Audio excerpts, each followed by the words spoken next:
Darren Kagan on hand for the home finale between the Bengals and the Browns.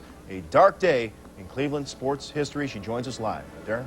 That is so true, Vince. It hasn't been easy to watch Brown football lately. One thing that's been hard for Browns players to do since the announcement that they are moving to Baltimore has been to play good football.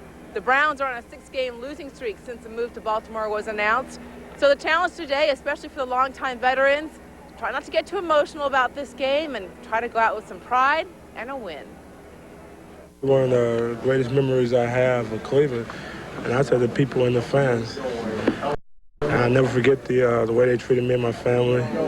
And you know, I'm not losing nothing. I'm gaining something in this. I always had that memory unless I lose my mind. That's what I was telling them.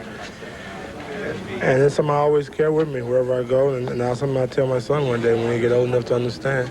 I miss the fans and miss the atmosphere and miss the dog pound. And I mean, it's a lot of tradition there at the stadium. And just hopefully we can win the last game at home. I'm gonna have my video camera down there and taking pictures and everything, so he'll be special. Today's game against interstate rival Cincinnati is not sold out. As of Friday, there are about 18,000 seats left, which is considerably more than in years past. Now, of course, the hardcore dog pound fans wouldn't miss this game for anything, and they started arriving early this morning to Cleveland Stadium. Owner Art Modell once again will not be here, and security will be tight, as it has been since Modell announced that he's moving the team to Baltimore. We've had very few instances of any kind of rowdiness. We haven't had any outbreaks in the stadium, and we're just very pleased and encouraged by that. We are prepared for any contingency. We'll have more officers outside the stadium, inside the stadium. We've been very pleased with the fan response. They've been very courteous. We encourage them to come, enjoy the day, and have a good time. It's like a funeral, but hopefully this ain't the last game. It ain't over with yet. You know, if not, I put the dog shit up, burn it or whatever. You know, root for Baltimore, wherever they go. You know, it's rough. You did this so long, and then now it's over. You know, that's the bad part about it. That's right. Put a little teardrops here. We're with the players as long as they're here in Cleveland. We become friends with them, you know, just by talking to them. Now we won't be able to do that anymore. It's like a friendship ended, and you know, it just goes. You know, it's hard to describe. It's not over. So you will see barking today, but one thing you won't see, veteran players, former Browns players that might want to be along the sidelines, that's not going to happen. That's one of the security measures that's being taken today, restricting the visitors along the sidelines. Another thing you won't see, Browns players won't be introduced individually. The team has decided to come out as a group to show a form of unity. Vince, as we toss it back to you, I just can send my condolences as a native Clevelander to you. All right, thank you very much, Darren. And you know what? See to it that those two guys don't get sent to a kennel or anything now that the Browns are getting headed out of town. You know, I feel bad for them because, you know, all those dog pound fans. We're from Ohio. I know.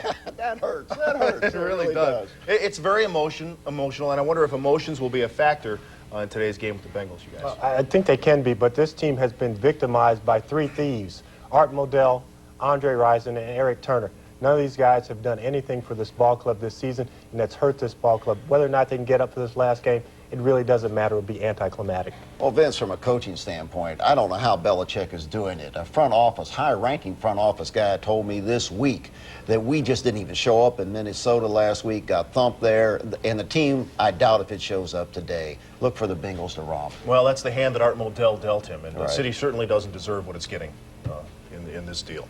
All right, with far less fanfare and pain, the Houston Oilers close out their home season before a scheduled move to Tennessee. It's better late than never, I guess, as fans will see Steve McNair starting at quarterback against the visiting Jets. And James, the kid got some playing time last week against the... Bunches of Hall of Famers like Canton, Ohio's own Marion Motley and Lou the Toe Groza. The list goes on and on and on. On to Jim Brown, the greatest running back of all time. Brown led the Browns to their last NFL title over the Colts in '64. The great ones followed, like Leroy Kelly. 1980's cardiac season with Brian Sipe, but it ended in heartbreak.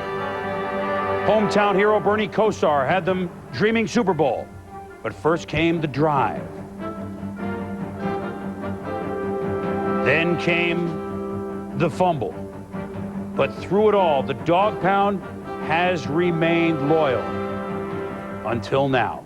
What can you expect from good people who, in the words of Jim Brown, have done nothing wrong?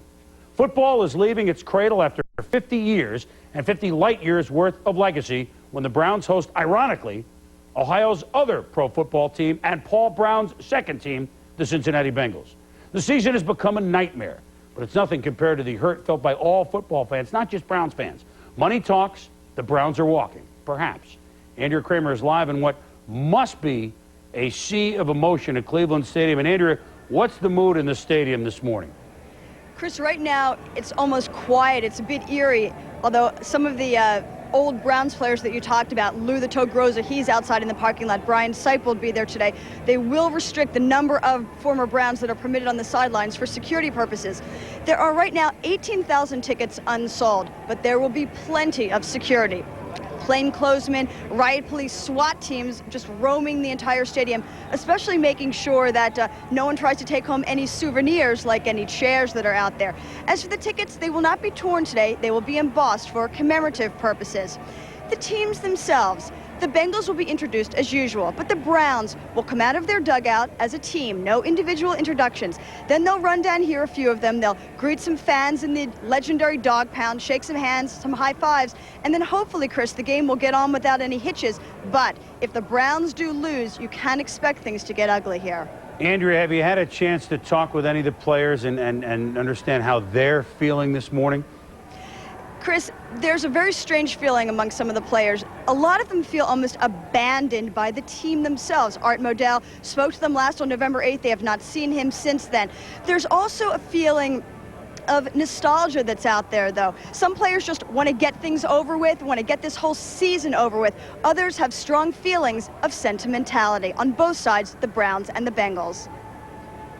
I'll have my video camera down there. I think I'm going to make like a little documentary of the, you know, coming into the stadium, walking in, going through the locker room. I would like to carry a piece of that stadium with me if that's possible. I might get a piece of the turf, or I might go shake some of the people here in the dog pound and tell them thanks for their support over the last 8 years, and especially thanks for the support this year. Myself growing up as a kid, you know, watching the cardiac kids and all the great players and all the great games that have been played here, and for that to just vanish for, you know, all the future generations. You know, I think that's sad, and I think I only see it from that perspective because I lived here and I lived it. I grew up with this franchise, and it's hard for me to believe that this could be the last game at Lakefront Stadium. I don't, in my heart of hearts, think that it will be, and I have to say I don't think that it should be. And believe me, the irony is not lost on Mike Brown, the son of the legendary Paul Brown, after whom these Browns were named. The irony that the last game for the Cleveland Browns could be against his Cincinnati Bengals. We talked about emotion. There's strong feelings here today, and nobody could possibly know that better than Tommy. You grew up as a Browns fan. You've sat here in the stadium many games. How are you feeling about this? Well, Andrea, I certainly can sympathize with all those Browns fans. Everything that has to do with me in football began with the Cleveland Browns, either as a fan going to the games with my dad as a youngster or as a pro playing against the Browns in Cleveland. The greatest game I was ever involved in was the 1986 AFC Championship when John Elway took us on the drive that you've referenced. Certainly, I'm a friend of Art Modell's. I say that first and foremost, but what he has done is tainted every memory for every fan who's ever supported that football team, and it's just wrong. And Mort, I'm just hoping that something can be done. I don't know what, but that something can be done to stop him. Well, TJ, a couple of things here, and Mike Brown alluded to it. This move for Art Modell is not a lock. There's the lease issue that will be tried in February, but on January 17th, when owners meet in Dallas, I think two significant things will happen. The owners will vote to block this move, and at the same time vote to guarantee Baltimore a team by 1998, clearing the way for Baltimore to begin construction on a new stadium.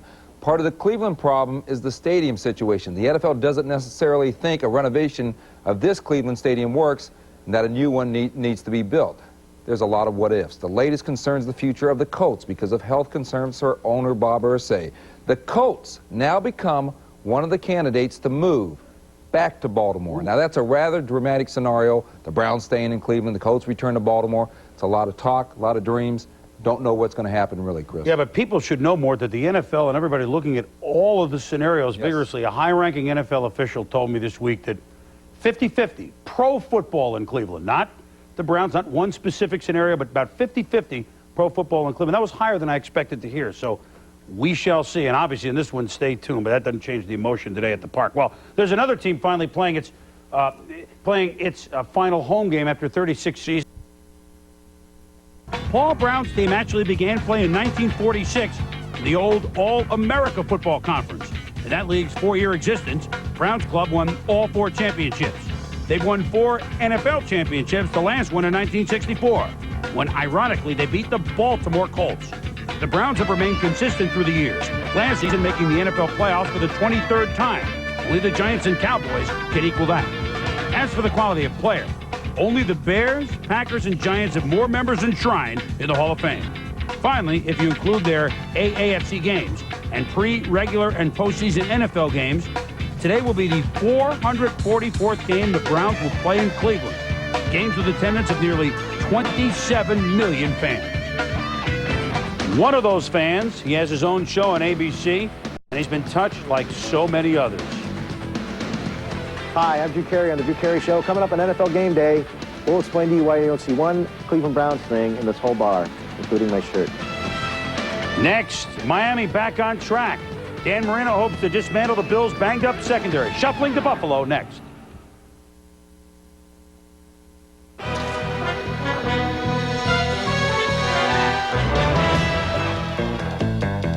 At Riders Jeans and Casual Clothes, we studied hundreds, thousands of regular.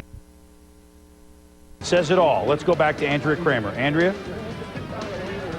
Thank you very much, Chris. Along with Hall of Famer Jim Brown, I just joked with them they're going to change his name legally to that. You have decided that you will not be joining the Browns in Baltimore. Why, and does that reflect how strong feelings you have for this idea of a move? Well, I'm not a Baltimore Brown. I don't even know if they're going to be Baltimore Browns. It might be a different name. But I don't know. I wouldn't be there under any circumstances. But I haven't been invited. And my work here is finished anyway. I'm going to work in the city of Cleveland with my program where I can. And wish Art Modell and everybody else good luck in Baltimore. Whose quote-unquote fault is it that it's coming to this? Is it Art Modell? Is it the city of Cleveland? What are your thoughts on that? There are many contributing factors. I don't blame any particular person. Of course, Art made the decision. But I think if the politicians here in the state would have really communicated with him, that this could have been avoided. I really do. Jim, what are your emotions today as you will stand on the sidelines for possibly the last time? Well, I'm not an emotional person. I run an organization. I have a family. I have to really look at the emotions of the fans, and I'm going to see what's going to happen. I know they're going to feel pretty deeply about it, and I'm going to feel deeply about them. But as far as I'm concerned, I'll always be a Cleveland Brown. I'll always love the fact that I played here, and I love the fans here. Very quickly to wrap up, do you have a feeling of what the team thinks about this? I know there's a lot of uncertainty for them. Have you talked to any players about this, get a sense of how they feel? Well, among the coaches and the players, there's a real desperate kind of a feeling. They're totally in the dark. They don't know what's going to happen. They don't know what to do. And I feel very bad for them, but they're making a lot of money. The bottom line, that's all you need to know about the NFL today. Thank you very much, Jim. Chris, back to you. All right, Andrea, and thanks, Jim Brown. He speaks volumes, does he not? Well, perhaps you have seen this guy on TV, on his own TV show on ABC, but Drew Carey isn't into playing TV star these days. He's led a fan rally in Cleveland. He's marched with fans from Canton to Cleveland recently in protest of Art Modell's taking the Browns away from their beloved followers. Today, he's thinking nothing but Cleveland's impending last home game ever. Moon over Parma, bring my love to me tonight. Drew, is it ready yet? Yeah, come on, man. The Browns game is almost on. Hey, I never made my mom's beer chili before. I want to make sure I get this right. Now, it's time for the secret ingredient. Turn your heads.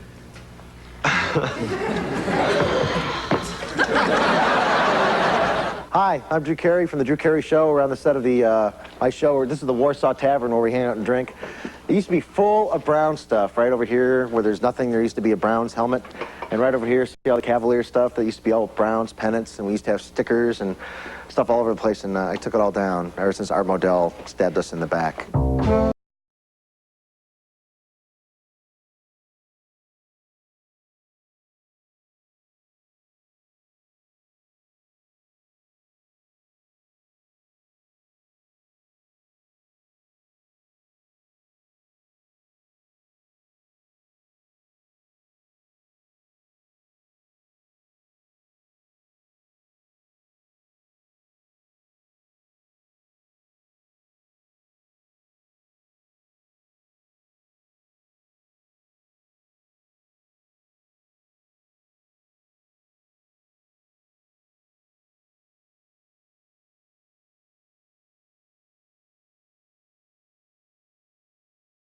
The snap to Elway.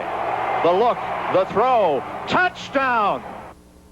I'd rather not talk about it. Thanks. I leave Cleveland, Ohio, 35 years, and leave my heart, a good part of my heart and soul there. It's like you lose it. The only thing I can compare it to, I can imagine, it never happened to me, I can imagine if you're in a relationship with your wife and she comes up one day and she says, I don't love you anymore and I'm taking the kids and I'm leaving. You know, I'm not going to cry about it. I'm going to move on with my life, but I'm not going to be happy and go, oh, I hope you have a good time. I'm going to say, well, good. I hope the kids turn out to be delinquents, and I hope you wreck your car on the way out, and I'll throw your stuff out the house and throw it on the lawn. I get so mad when I think about these guys moving, and what would I say to them as they packed up the trucks? You good riddance. That's what I would say. This all started because Art Modell lied to the people of Cleveland about his true intentions. I mean, what if they said tomorrow, the guy that owned the rights to the American flag said, I'm taking the American flag and the Army and we're going to, Europe. It's not going to be the United States Army anymore. You have to think of another name, and have to give a new flag. People would go, what? I was raised on it. It's just a symbol. You can have any kind of flag. It'd be any colors. But, it's just like that kind of feeling. You can't take my identity like that. I don't know. I'll live, with the Browns leave, but it's really horrible. Thanks, Drew. It is horrible. And here are some of the many. Lou the Toe Groza. Lou the Pen Groza today. Hall of Famers, so many Hall of Famers, many on hand, as Andrea reported. When we return on game day, Troy Aikman of the Cowboys digging in. Back to Big D for an update on Troy's condition. Chop blocks. A dirty word to defensive players. What is this dangerous play anyway? Your focus is all right here, trying to beat him, and all of a sudden some guy comes out of nowhere and blindsides you right to your knee. As one of the outrages of the century in sports, as this could be the Browns' final game in this city. The Cleveland Browns, one of the league's signature franchises in all of sports, one of the franchises most closely linked to its city, most passionately and consistently supported by its fans. Fans who today, with a mixture of sadness, anger, and resignation, arrive more to mark an occasion than to watch an otherwise meaningless football game between the Browns and the Cincinnati Bengals. The Browns are a team of legend, the team of Paul Brown, the team of Marion Motley and Otto Graham, and of course of Jim Brown, the team of shared memory for Clevelanders of several generations. Ryan to Collins for the championship in 1964, the cold heartbreak of Brian Sipes' 1980 team, and the teams who later that decade 3 times came within a game of the Super Bowl. It may have been temporarily painful, but it was shared pain. It was part of what it meant to be from Cleveland. Now that team, if its owner has his way, will be gone. Hi, everybody. I'm Bob Costas, joined in a bit by Mike Ditka. As you know, the Browns' situation is complicated. The city has taken legal action to block Art Modell's move to Baltimore.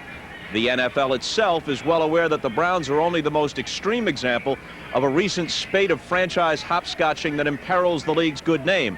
And thus, the league could vote at next month's owners' meeting to block the Browns' move.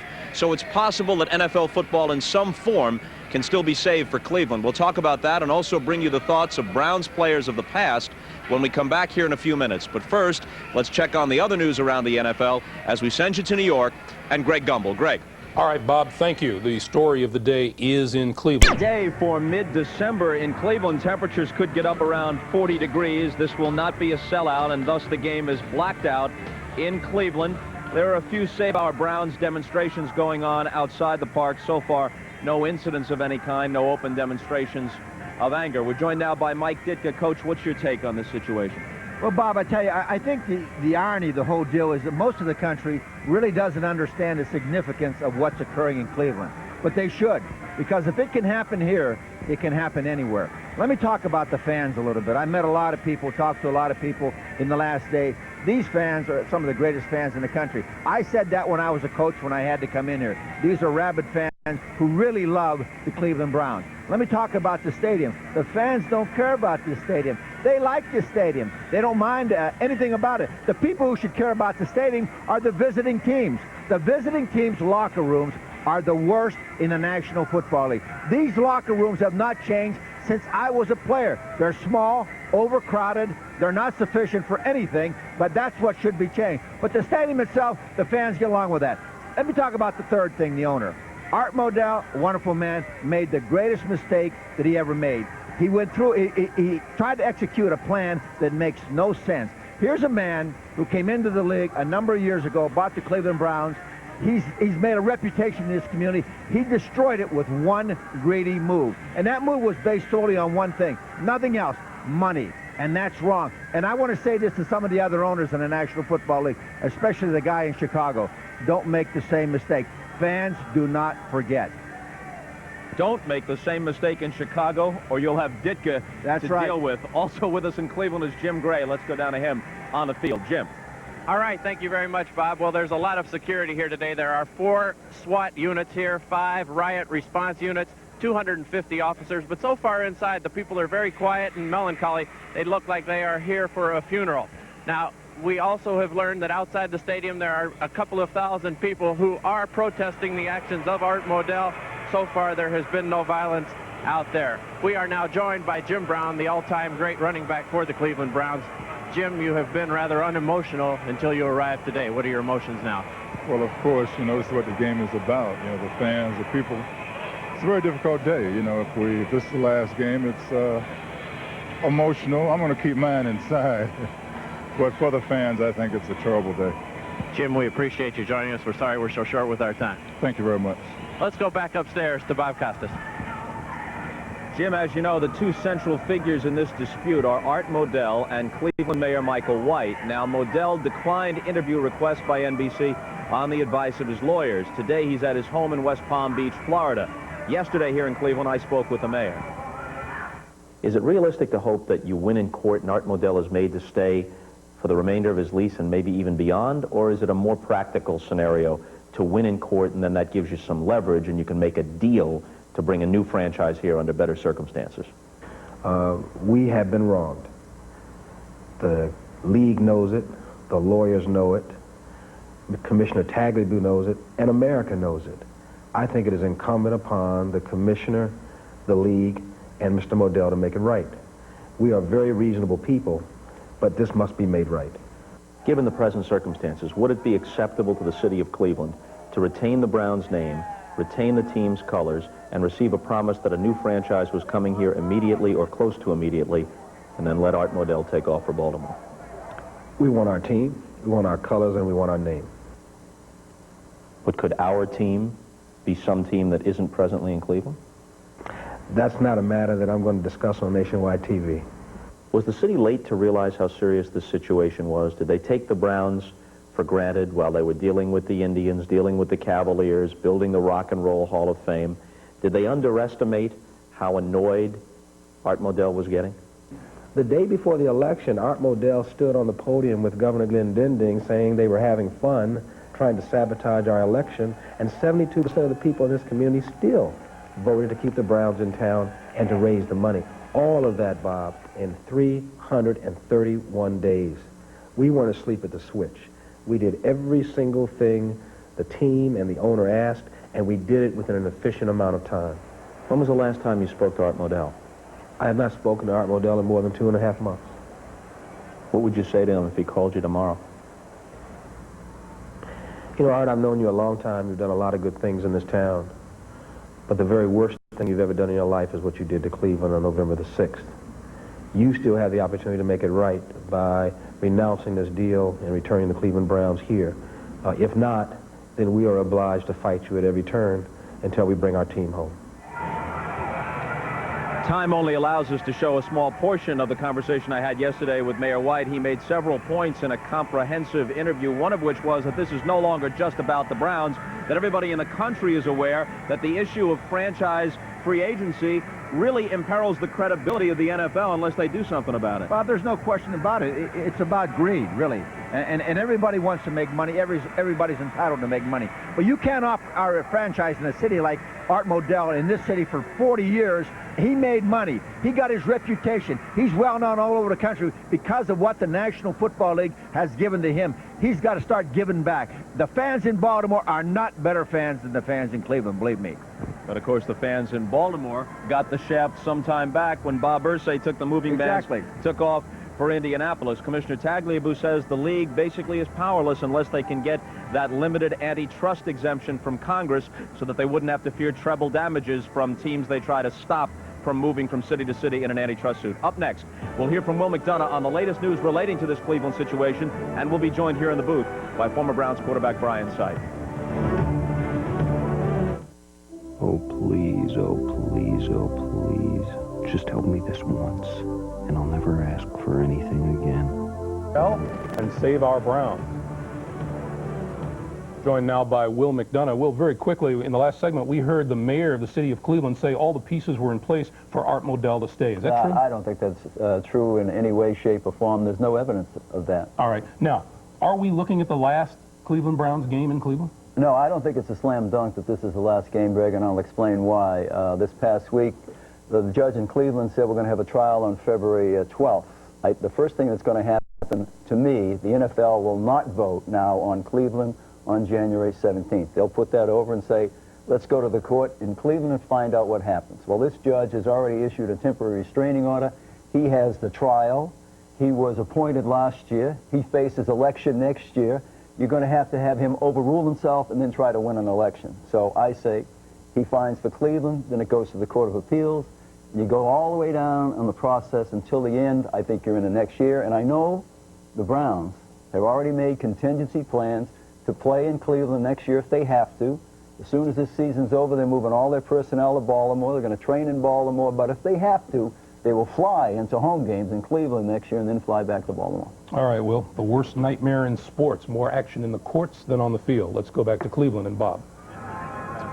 Well, Greg, as you know, the president and general manager of the Cincinnati Bengals is Mike Brown. He's the son of Paul Brown, the founder of the Cleveland Browns, one of the most significant figures in the history of pro football. In fact, Art Modell's first significant act after assuming ownership of the Browns was to fire Paul Brown. Yesterday, we asked Mike Brown about the rich Cleveland history. I have a million memories, and they're all good ones. My dad had a magnificent career with the Browns in Cleveland, and he created something there that I think flowered into what we see today. To have that cut down, to see it transplanted elsewhere, if you will, is hard for me to accept. I think the Browns belong in Cleveland. I am associated with the Cincinnati Bengals, and this may sound funny, but at heart, I'm a Cleveland Browns fan. That is the tree from which our branch sprung. We're joined now by Brian Sipe, the Browns quarterback of the 70s and 80s. Brian, you drove to Cleveland from California this past week, stopping at Browns fan club locations all along the way. What was it like? Well, I did, and I was with my friend and great Browns tackle, Jerry Shirt. We felt like we needed to be back here for this possibly last home game, experience it with the fans. But what we found all the way across the country was an overwhelming outpouring of emotion by not only Browns fans, but sports fans all across the country. This is something that's really touched them. Ron, you've had so many great memories in this stadium. Today's got to be a tough day. Well, it is, and especially for this city. You know, I'm not sure what the outcome of all of this is going to be, but regardless of what happens, it will never be the same. And there was 50 years of history here, and we felt that as players, and we felt like we were carrying a little something special each time we took the field out here. Brian, thanks. Mike Ditka and I will be back at halftime. I'll have a commentary on this situation then. And in the meantime, Greg Gumbel will wrap things up in New York right after these messages. Here's a gift the whole family will enjoy. Last time, the Cleveland Browns take the field in preparation for their game against the Cincinnati Bengals. And there is wide receiver Michael Jackson, his way of saying goodbye to the fans. We'll send you out to your game right after these words from your local station.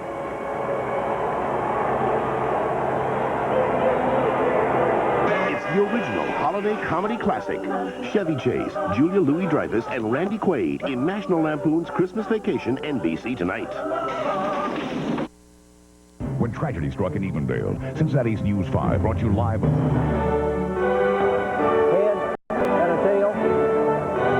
Head and a tail. Who's going to...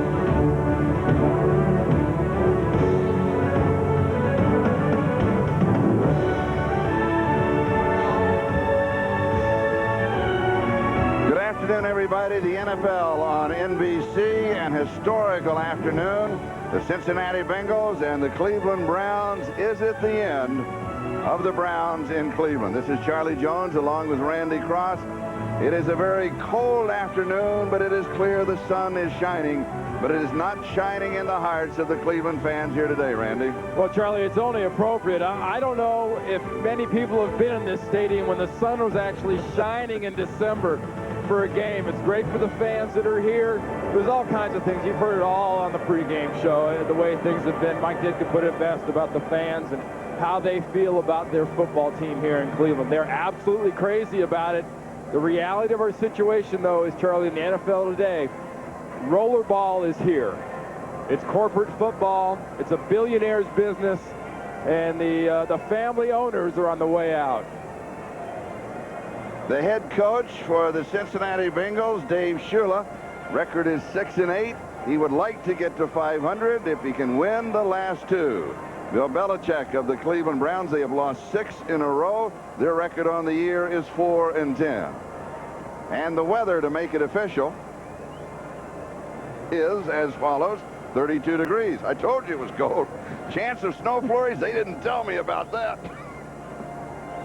The Browns have won the toss, and they will be receiving, and that means that Lee Johnson will be kicking off for Cincinnati. Ernest Biner and Derrick Alexander are the deep backs on the return for Cleveland. The atmosphere here is very quiet, very somber. In reality, it is more like a family funeral. Well, then it's a good reflection of their football team. I think since the move was declared, this team has pretty much reflected a dirge, a wake. It's been that way, and it's sort of poetic that they get the ball off the crack here for Vinny Testaverde in this offense to do something.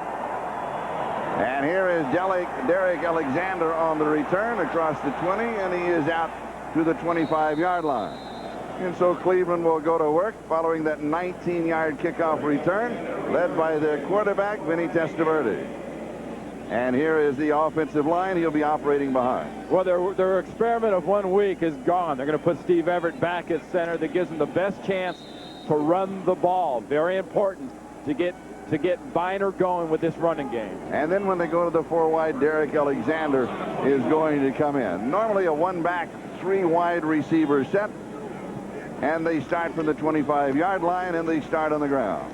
And Ernest Biner gets the call. And we'll check out the defense of Cincinnati, Randy. Well, up front, they're pretty good size. They're missing Dan Wilkinson out with this neck injury he suffered last week. That hurts him inside. A lot smaller with Artie Smith down there. And in their secondary? Secondary is going to be tough. They eventually have 3 starting corners with Roger Jones, Corey Sawyer, and when they go to the nickel, they bring in Rod Jones. So it is 2nd down and 7. In case you're joining us, this is the opening drive of the ball game. And there's absolutely nothing there for Ernest Biner, as Andre Collins is there to bring him down. Well, one thing that's a known fact in the Cleveland offense is it has a distinct lack of speed. Lack of speed in the offensive line, lack of speed at the running back position. If you go sideways against this defense right now, you got absolutely no chance. Belichick's best chance offensively is just to be boring, pound it, and smash it in the middle, because they can't make the corners. 3rd down and 11, the ball back at the 24-yard line.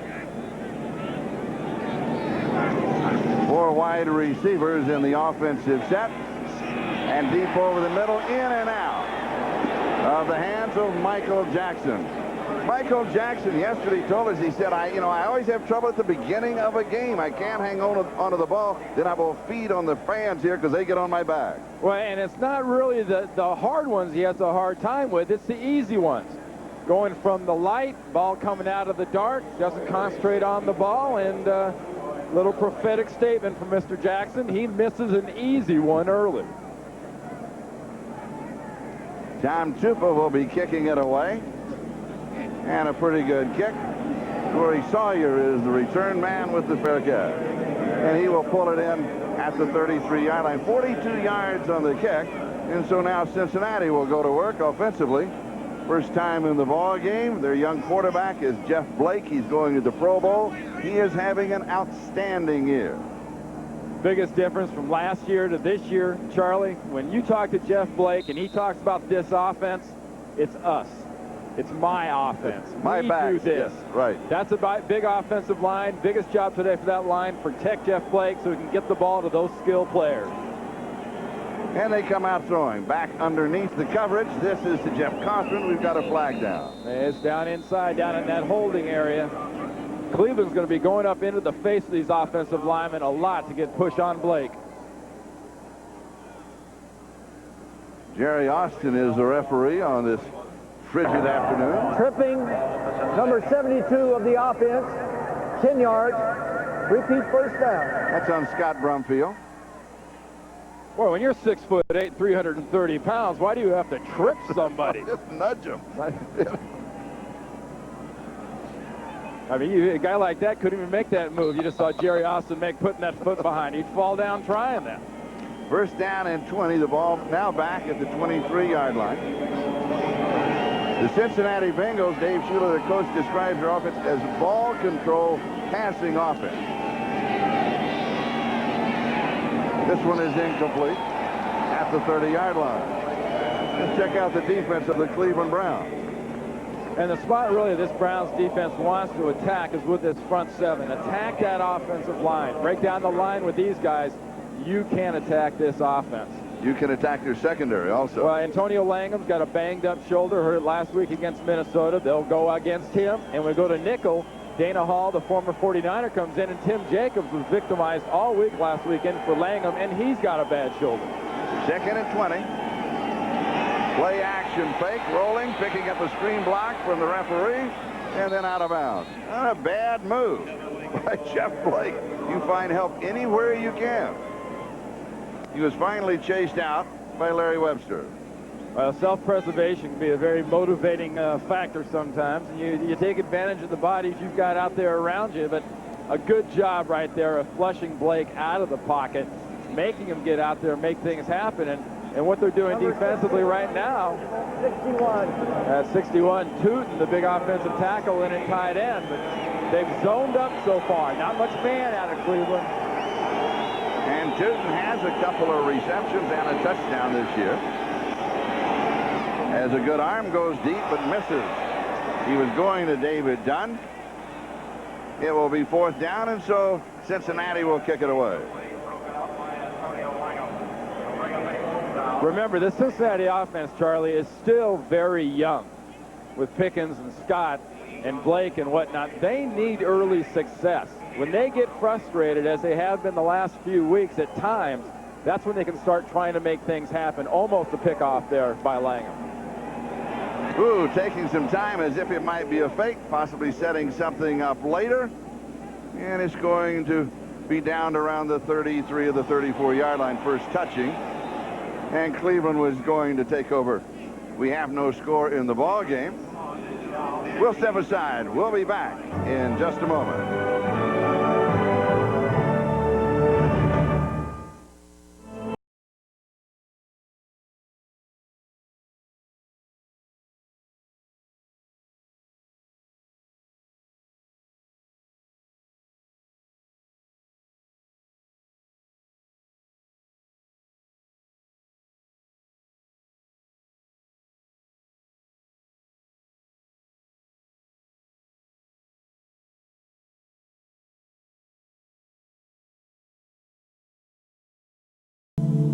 It's surprising but true. With Hewlett-Packard's real-life imaging system, the print quality of HP's new DeskJet 600 series printers for the home is so good that it's sometimes hard to know the difference between what's real and what's just really well printed.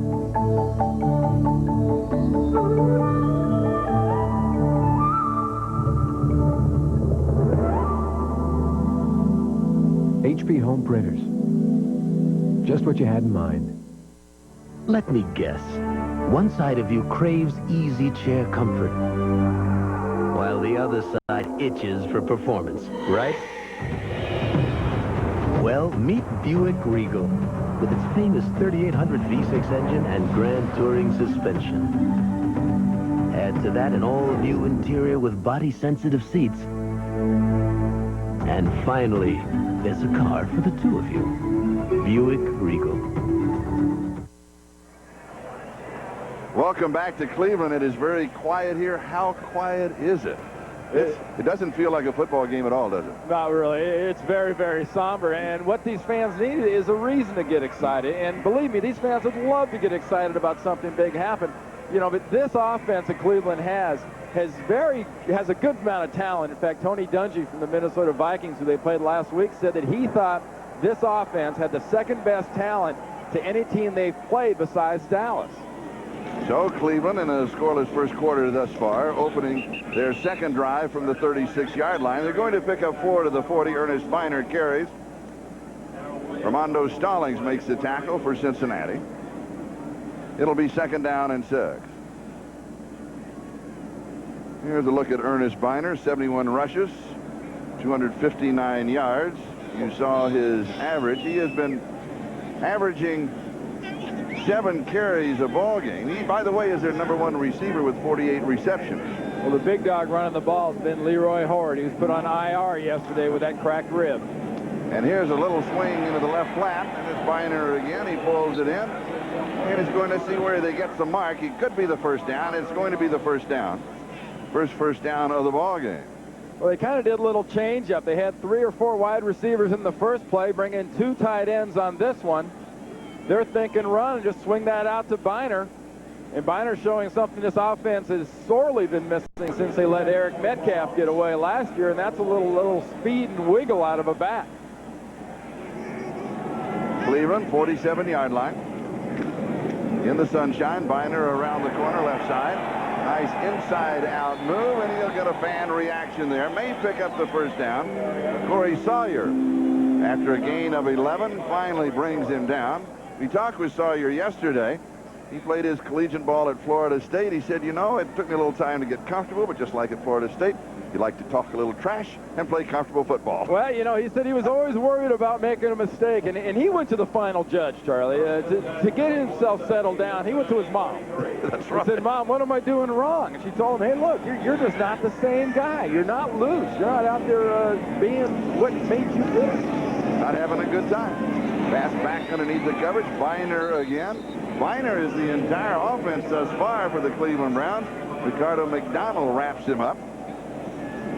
They'll spot it to the 40-yard line, so it's going to go for 3. It'll be 2nd down and 7. Well, a little bit of this, of mixing in Biner too, Charlie, honestly, is to sort of get Larry Peccatello, the defensive coordinator, and the defense for Cincinnati thinking about Biner, thinking about the running backs, and try to get some attention away from the Michael Jacksons and the Andre Risons and the McCardles and whatnot, because that's where the big plays come from.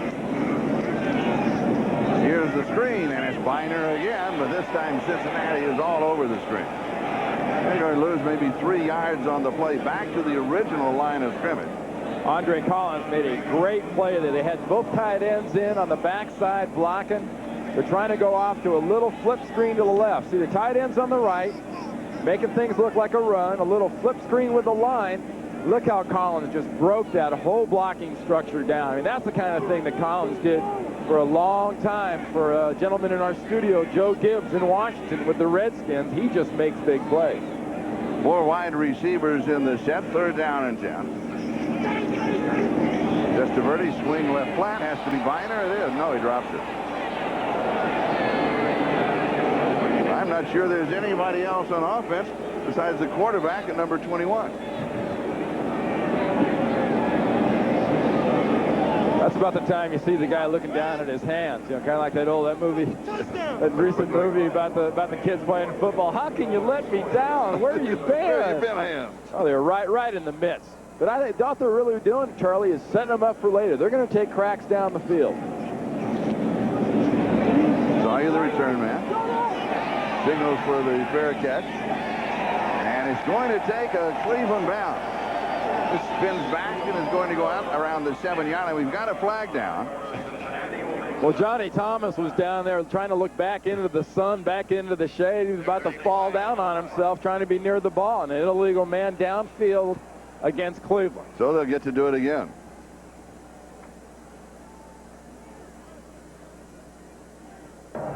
Ineligible. Downfield on the kick. Number 51. 5 yards. Repeat, 4th down. Now you want to find out, if you're Belichick on the sideline for Cleveland, how good of a a pooch, kick out of bounds guy your guy TUPA is. He's already done one right there, nailed him back inside the 10-yard line.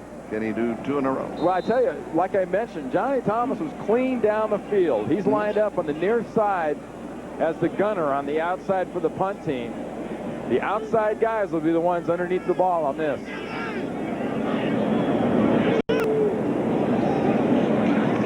Good snap.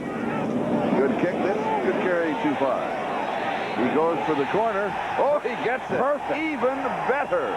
2-yard line. All right. 46 yards. Job security, Charlie. Yes. Job security. Crowd reaction. No score. Back in a moment.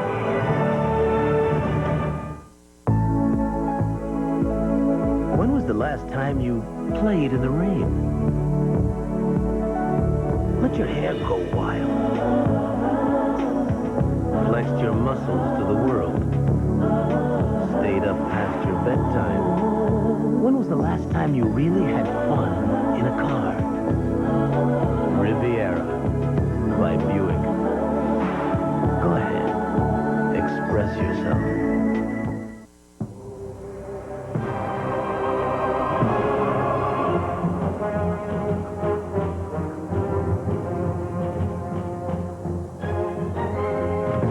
It is a test, not just of strength, but of the power of the mind. And if you complete the journey, you will be changed forever. The few, the proud, the Marines. If you can't wait till the big day to peel off the wrapping, McDonald's has some appealing news. We're going to give you a break. The Monopoly game is back for the holidays, bigger and better, with over 100 million prizes. Buy one of these food favorites and get 2 chances to win. Collect and win, or win instantly. You could win $1 million, a Dodge Viper. Fabulous food prizes. Sound appealing? Then get to Mickey D's before the holiday Monopoly game is gone. Have you had your break today?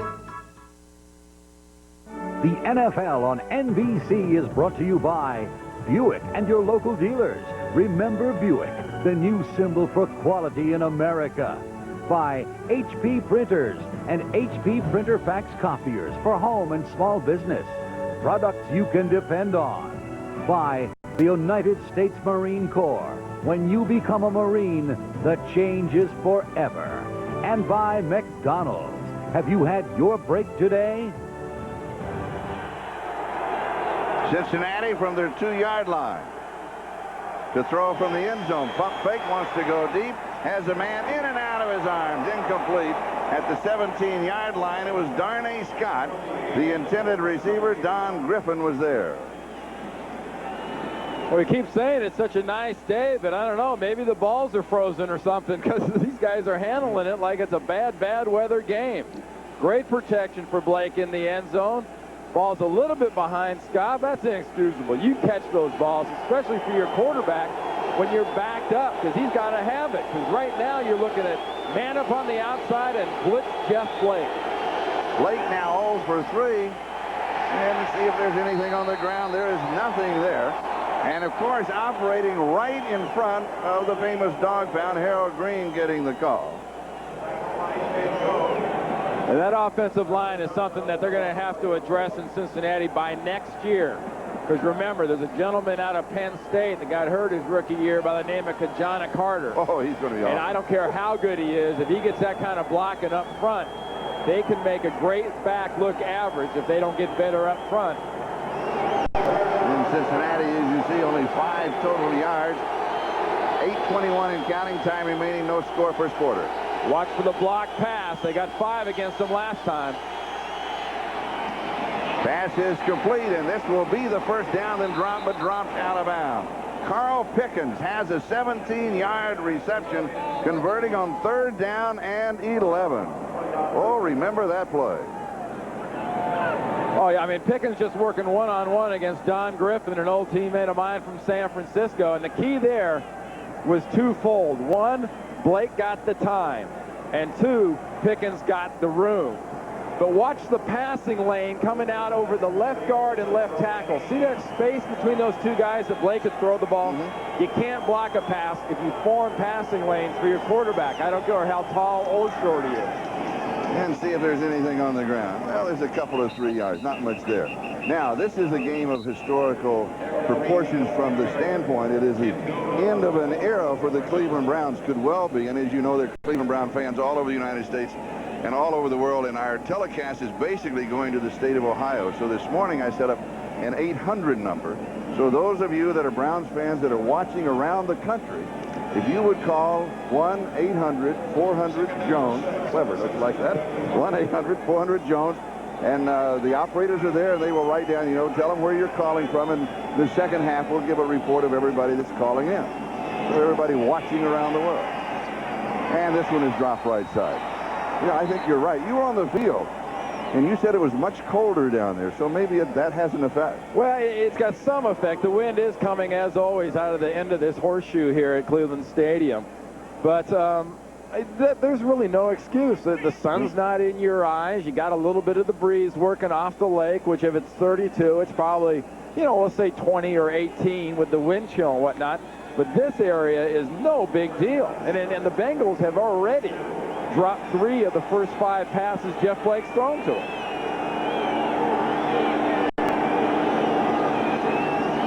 Third down. Blake has pressure. He is forced. One of the things you want to do in Browns is they want to push the pocket right into his face. They say he's not tall enough, but he really is about 6'1", 6'1 and a half. And they want to knock it down. Well, watch the passing lanes where he wants to throw this. He's got to throw it between bodies and between arms, not into a defensive lineman's face. He hit Dan Footman right in the face with that one, and he really had nowhere to go. When you have a quarterback like Jeff Blake, who is about 6'1", you want to form the passing lanes, getting the bodies out of the way for your quarterback.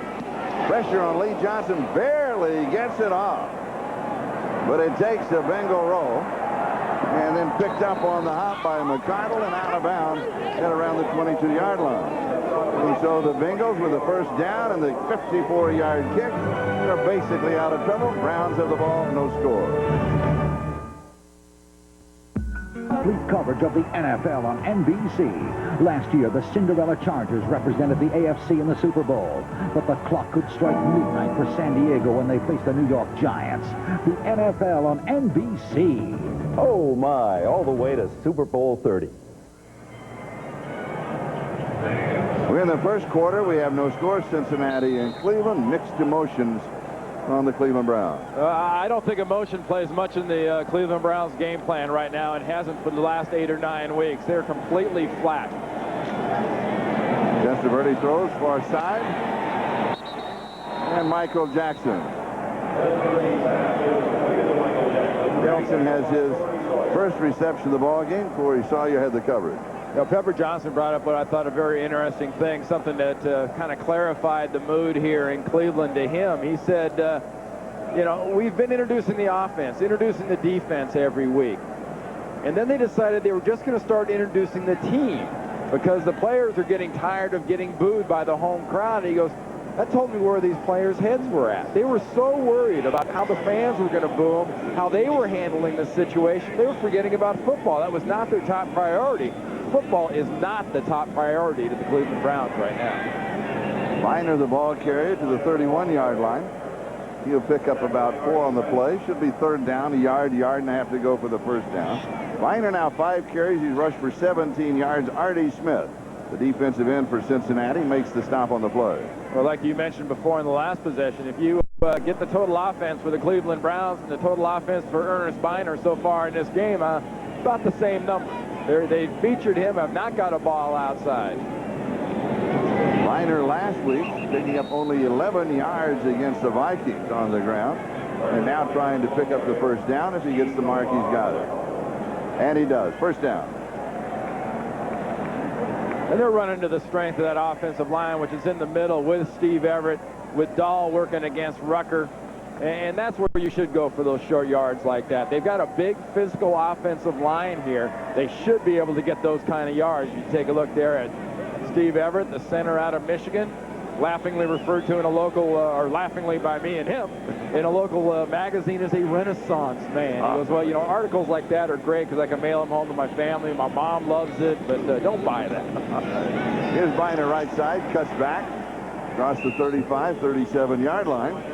Tracy Walker, Keith Rucker there for the Cincinnati Bengals. And you're right, the Browns have decided, though, at least in the first half, they're just going to try and ground it out and pick up as much yardage as they can. Not a lot of excitement thus far. Or imagination. You've got all kinds of weapons. And right now, if this is basically your basic shootout at the OK Corral, Cleveland's bringing out their best knife-wielding techniques in a gunfight. Here comes the blitz. It's picked up. Maybe a yard, yard and a half again by Viner. You know, if you want to play a time of possession type of game with Cincinnati, in my opinion, you're asking for trouble. If you do this, you better get touchdowns, because remember about the quick strike ability of the Cincinnati Bengals. They might only have 4 good plays on you in a game offensively, but those 4 plays might go for 220 yards and get 28 points out of them. No. You're absolutely right. 3rd down and 3. Here's the shovel pass underneath. It is Viner. Viner works his way through all the way to Bengal territory. 12 yards, first down, 49-yard line of Cincinnati. Corey Sawyer with the tackle. Well, there's a little imagination for you out of the Cleveland Browns with the shuffle pass. You know, this Cincinnati Bengals defense last week had their best game of the year. And right now they've got them guessing a little bit because they are out of character. They're not trying to throw the ball outside of their skill guys. They're going with the bludgeon defense, or bludgeoned offense in this case. And they've got Cincinnati back on their heels a little. Viner now, 4 receptions, 19 yards receiving. Here's a play action fake, deep over the middle, double coverage, right on target. He nails Michael Jackson. And you remember, Jackson dropped the first one. Well, he comes back with a big catch here for 23 yards. Well, we know something, Charlie. This ball, too, comes out of the shade, goes into the dark. He dropped the easy first one, right? Yep. Well, this is not an easy one. He is covered very closely. Vinny threads this ball in, so 0 for 1 on easy, 1 for 1 for hard early. Remember what he said about the easy? He said, I start looking around to see where everybody is, what my moves are going to be, how far I'm going to go, and I forget the ball, and he did. Here's Ricky Powers. Powers is a free agent from Michigan. He's in his first year. He was activated, actually, for the ball game last week, and that's due to the fact that the Browns are simply banged up at running back. So he has his first carry of the day, and he's going to pick up a couple yards to the 23. Well, I know the Cincinnati Bengals as a team were very excited to hear that Leroy Horde was on injured reserve. He has traditionally, since he's been here at Cleveland, just ripped up this Bengal offense. 2nd down and 8. And here is Viner to the 20. It'll be 3rd down and 5. John Copeland with the tackle. Now, this is a drive that started back at the Cleveland 22-yard line, and it uses up a lot of time. 1.5 minutes left to go in the scoreless first quarter. Well, here come the skill guys. Jackson, Risen, McCardle are in the ball game for the Cleveland Browns. This defense frustrated Eric Kramer of the Bears last week severely. In fact, they made Kramer of the Bears look like Kramer of Seinfeld for most of the game last week in Cincinnati. 3rd and 5. Here's the draw. Viner jumps to the outside. He's got the first down inside the 10. Nice running, 80-yard line. First down, goal to go, 12 yards on the play. And Corey Sawyer has been very active defensively for the Bengals, makes the tackle. Well, if Corey Sawyer, Charlie, has his druthers, this is not the way he'd like to be active. This is a job they leave to the linebackers, to the Tovars and the Waller stats and the safeties like Walker, who you saw bounce off him. Corey Sawyer does not want to have to come up there, because when a cornerback gives up his body, he starts leaving parts of it on the field. Viner already, total yards, has 59 yards. And the pass is incomplete. I'm not sure that Brian Kitchen could pick it up. That's a penalty. Rico McDonald held Brian Kitchen. Late flag, but that's what it's going to be for. Yeah, that's the reason he couldn't pick it up. He was fighting off the hole. Can we see that time of possession again? Holding. Number 56 of the defense. Half the distance to the goal. Half the distance to the goal line. Here's that time of possession. We just got it up and down in a hurry. Look at that. Cincinnati just over 3 minutes. Cleveland over 11 minutes already. 19 seconds left. here in the first quarter, and we are scoreless, but the ball at the 4-yard line. Well, like I said, if you're going to play time of possession, if you're going to play grinded out, methodical offense against this Cincinnati Bengals offense, you better get touchdowns here. Biner, fighting for every yard, is going to go to the 1-yard line. He is truly having an impressive start. Well, this is the area, too, this offense has struggled the most, down by the goal line. They've come away with field goals in some very crucial times for this Cleveland Browns team. They've got to blast it in. First quarter, Biner has rushed for 43 yards. No score. Back in a moment. AT&T presents A Sure Thing, or is it? Second and goal, 1-yard line. Who do you need? You need Jim Brown. That's right. Suit this guy up. You got scoring problems in this area of the field. There's a gentleman there that had never had problems scoring the ball. Never had a problem getting it into the end zone, but this team has. Well, the way Ernest Biner has been going, you figure, but he comes out with a play action and a delay pass, and it is there for the score to Frank Hartley. And Hartley has his first touchdown of the year. Well, you remember a couple plays ago, Brian Kinchin was held going to the right by Rico McDonald. Same play action fake to the left side. Steve Crosby and the coaches upstairs for Cleveland saw a weakness. Came back 2 plays later, and the weakness was still there. So Vinny Testaverde, that is his 15th touchdown pass.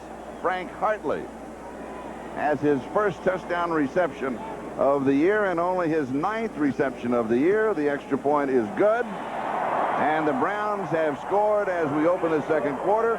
They're out in front by a score of 7-0. The reaction of Vinny Testaverde as we step aside. Back with the kickoff in a moment.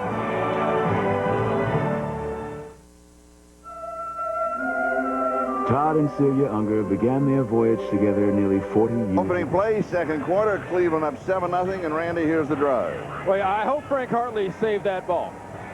I mean, it's not quite the Emmitt Smith touchdown collection. I mean, he's not going to open a shop back in his hometown selling his memorabilia, so he better hold on to that football. Here is Jeff Hill on the return. Dribbles it, picks it up, slips and slides down at the 14-yard line, and here comes a flag in. 9 yards on the return. Johnny Thomas was there for the Cleveland Browns, and we'll check out the flag. Tell you what, if you could throw it like that, Cincinnati ought to put a handle on that thing. Their guys can't hold on to the ball.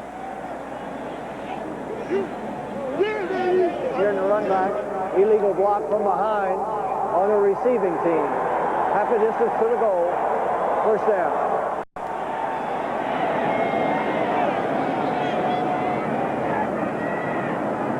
Dave Shula pacing the sideline. He was telling us a story, and it was also in the paper here, that the first time that he was here was when his dad was coaching at Baltimore. They came in, they were the favorites. He was 5 years old. It was a cold, bitter afternoon. Spent the whole time standing by the furnaces on the sideline trying to stay warm. They lost.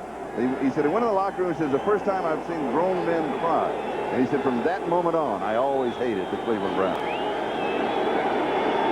And there is an addendum to that story that we'll add in after this play. Here is the draw. Jumping to the outside is Harold Green. Green out to the 13-yard line. We're going to save that addendum because we're going to go to New York for an update. Greg? All right, Charlie, in Detroit, we'll bring you up to date on the NFC's #1 offense. It belongs to the Lions. Scott Mitchell, his 29th touchdown pass of the year, a 23-yarder to Johnny Morton in the latter stages of the first quarter. The Lions lead the Jaguars 10-0. Charlie and Randy, back to you. Charlie, the Lions buried their chances of going very far if they make the playoffs early in the year, because that team will not produce like that if it has to play outdoors in the playoffs. Now back to the ground. Receivers can't hold on to it. So Cincinnati says, can we run with it? And Pepper Johnson says, no, you can't. Now to finish the story of Dave Shula, he came out to the stadium here yesterday, and as I mentioned, that story had been in the newspaper here, and he walked in the locker room, and the locker room attendant said, I read the story in the paper, said, and I remember that I was 61 is here. eligible, 61. He said, you were here? I said, oh, yeah. I said, I was a locker room attendant 31 years ago. It's that kind of place. He also told us, Charlie, he ran on the field some. So if you're looking for people here to run on the field and get samples of grass here at the stadium, there isn't any grass here at the stadium. No. That's green dirt. Here is Blake slipping to the outside after a pump fake. He's going to come up short and will be stopped at the 16-yard line by Rob Burnett.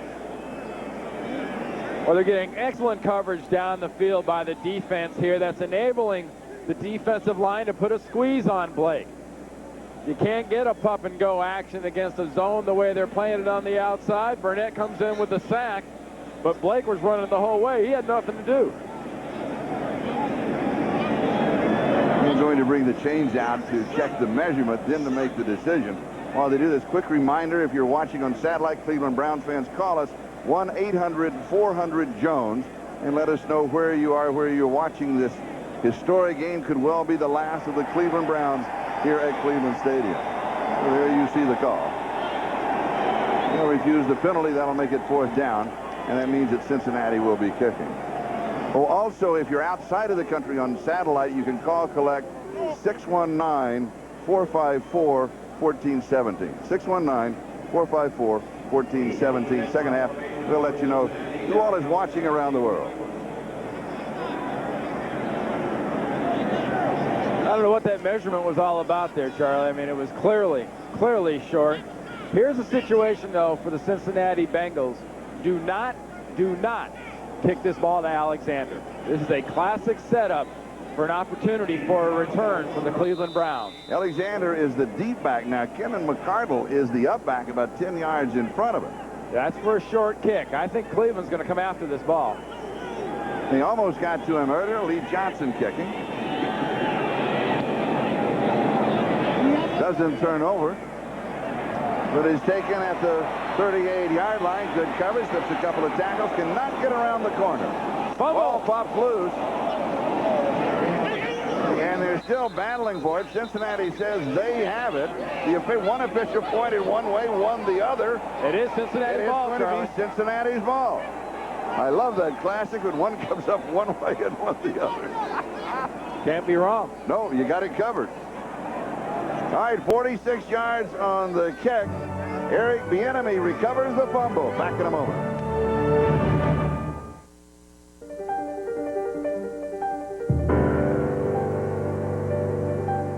We designed the new... Here comes the fumble by Alexander. Had a wall. The wall closed. Bracy Walker busts that ball loose. And watch the scramble. Wheeler was there. The whole group was there. Brady was there. One of those fractured flickers kind of fumble. So a first down play action fake. Buys all the time in the world. Deep. Great catch. Troy Sadowski. Wow, did Sadowski get hit while he was in the air by Vashon Adams? What concentration. Rob Burnett should have had Blake. It was Tony McGee. Was it McGee? Yeah. Woo. 24 yards. Look at this. Watch Burnett right here. Loses contain. That's what contain on a quarterback isn't. Blake throws this thing out, puts McGee up for grabs. Adams hits him early, and he still comes down with it. Oh, great reception. McGee's 50th reception on the year. That's the value of a real tight end to an offense. Anything on the ground? Well, a little bit. Not a lot. 12-yard line. Second down and 7. We talked about the Browns inside the 20, the red zone. What about the Bengals? The Bengals are a little deceiving. As you see, they're just a tick over 50% inside the 20. The deal for David Shula's offense is they don't get yards in 5, 6, 7-yard spurts and little passes. Their touchdowns into the end zone come from the 30, 40, 50-yard line in. Blake sets up, throws, end zone, knocked away. Good defensive play. There's Vashon Adams. Vashon Adams, the rookie free agent. He's trying to get the dog pound down there, a little excited about what's going on. His timing so far has been absolutely perfect, getting there the same time as the ball. Darnay Scott, the intended receiver. Blake has completed only 2 of 8 for 40 yards. We saw Caldwell was there short in that little zone, but Adams made that great swiping motion with the ball. Eric Bieniemy is the remaining back. He is there to block and moves over on the screen. Tipped. Is it intercepted? No, incomplete. The Browns almost had the interception. That was Pepper Johnson. It was really a pleasure talking to him yesterday, wasn't it? Oh yeah, I mean he's one of the real true fire and brimstone kind of guys on this Cleveland Browns team. He got most of that playing with the LTs and the Carl Banks in New York and the Marshalls and guys like that when Belichick was the coordinator there, and he's got the kind of fire this entire team needs.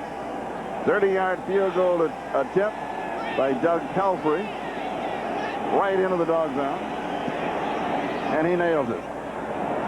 And Cincinnati is on the scoreboard. The Browns lead it 7-3. Back with the kickoff in a moment. Entertainment Weekly calls Nixon the best movie of the year. An absolute masterpiece. They can't impeach me for bombing Cambodia. The president can bomb anybody he likes. Oliver Stone has made a compelling, fascinating film. Siskel and Ebert give it 2 thumbs up. Daddy, they don't know the real you. Anthony Hopkins delivers an Oscar-caliber performance. When do the rest of us stop paying off your debt? Mrs. Nixon's finished. Nixon, rated R, starts December 20th.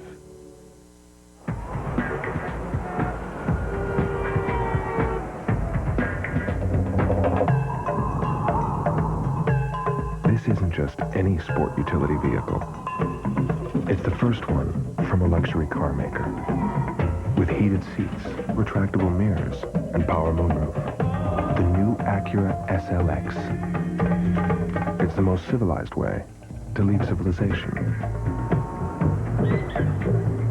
I got a plan for tonight, and the plan is to have no plan at all. Maybe I'll send my left brain on vacation for a while. Maybe I'll let my soul be the boss. Maybe I'll stay out a little late. Maybe I'll stay out a lot late. Maybe I'll go to a party uninvited and dance with every woman in the place without touching the floor once. Maybe I'll go to a city that never sleeps, and maybe I'll put it to bed. What are you gonna do? Olsen Ice, step outside. The NFL on NBC is brought to you by Acura, who invite you to test drive the exciting new GL series. By the Citizen Watch Company. Citizen is how the world tells time.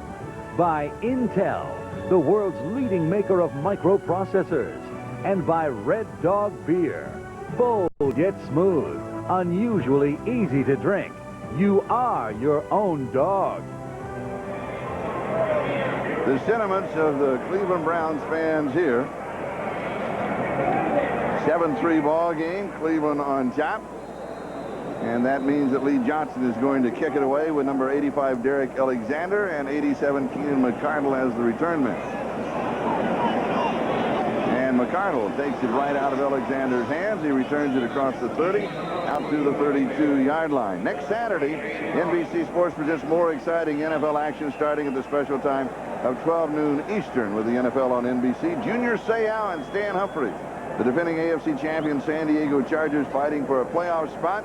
Then head to the Meadowlands to battle Dave Brown, Rodney Hampton, and the New York Giants. And following the game, a special post-game edition of the NFL on NBC featuring the selection of the Bob Hope All-American team featuring Heisman Trophy winner Eddie George of Ohio State. It's a special Saturday edition of the NFL on NBC starting at 12 noon Eastern Time right here on NBC.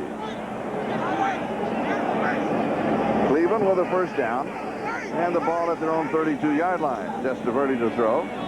Flushed out of the pocket. And he runs a little pump fake.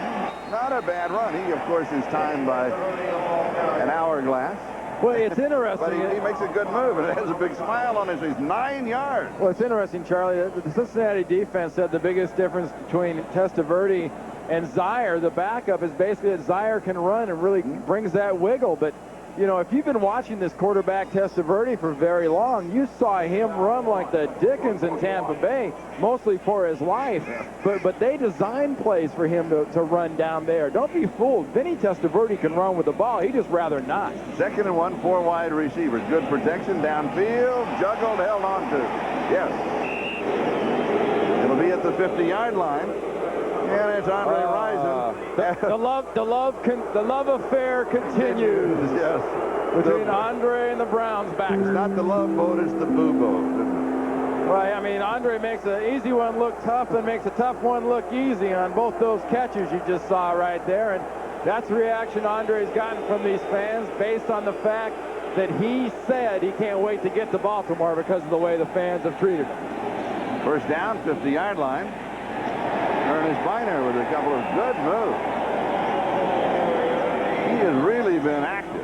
He's good on frozen dirt. He's found his form. He has now rushed for 51 yards. Yeah, I mean, why worry about AstroTurf and grass? Get this guy on frozen dirt. He can hop. He's making his imitation of one of the world's largest bunny rabbits there, hopping back and forth. But that's a holiday season. That's good stuff so far. 4 yards plus a carry. 42-yard line. Second down and a couple. Has a man. Testaverde hits him. Yes, has the catch at the 21-yard line. You can tell from the boos a gain of 20. It's number 80 once again, Andre Rison. Well, that play is made by the play-action fake to Biner because the runs work so well. There's the fake. Top receiver was Andre Rison. Here's the kind of receiver Rison is. Low, inside, still gets it. Guy's not exactly what you'd call a character reference, but he can catch a football. 7 weeks ago against Cincinnati, he caught 7 for 173 yards. Here's Biner. Little head fake to the outside, comes back in, goes to the 16. There's another 5 yards for Biner. And of course, you got people pointing both ways. A fumble well, at the Browns are pointing at the ground saying he was down, and the Bengals are pointing the other way saying we got the ball. I like the points at the ground better. Well, at least because the officials aren't jumping in with any dexterity to pull it out. We'll take another look. Watch where this ball comes loose, because it does come loose. There's Biner, and the ball's out. That's a fumble. That is a fumble. Without Bring back a the doubt. instant replay. Without a doubt, that is a fumble. Right there covering that ball, and right around the fumble again near the ball was Bracey Walker, number 27. And here is Biner. And there's a flag, and it's going to be holding. Meanwhile, Biner is having a problem with his socks. And the dress patrol of the NFL will be on him if he doesn't keep them up. Of the offense, 10 yards. Repeat, second down. The fashion police will fine him. That hold there against Tony Jones, the big left tackle for the Cleveland Browns. That's Bracey Walker, number 27. Been around the ball a couple times when it's been on the ground. Injury timeout. We'll step aside. We'll be back in a moment. 7-3 Cleveland. This is Emily. She's writing a book report on a PC with an Intel Pentium processor inside. The Pentium... You want to know what a stinger is? Left screen, number 27. Watch, and you will see. He made contact with the face right there against Biner, and thus comes the stinger part. That's a little nerve sting down the arm. Second down and 16. Going deep, has a man, and misses him. Two over the wrong shoulder. Michael Jackson was looking to his right. The pass was to his left. We go to our right to New York. All right, Charlie, thank you. And in Houston, rookie quarterback Steve McNair getting his first start, unleashes a 34-yard touchdown pass to Haywood Jeffries. Add that to the field goal that the Oilers have on the board, and Houston leads the Jets 10-0 second quarter. Charlie? I thank you, Greg. I think he's going to be a great one. The boos, of course, will give you the correction. It was Andre Rison, the intended receiver. Here's a screen. Middle screen, Biner. Slips a little bit. Now has his running shoes on and goes out of bounds.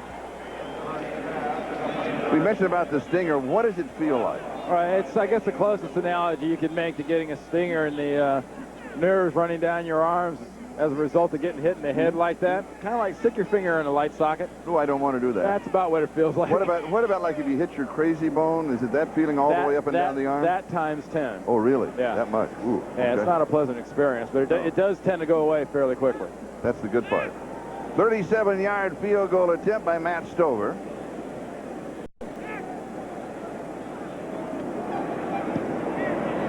And this is going to be there. Yes, 37 yards away.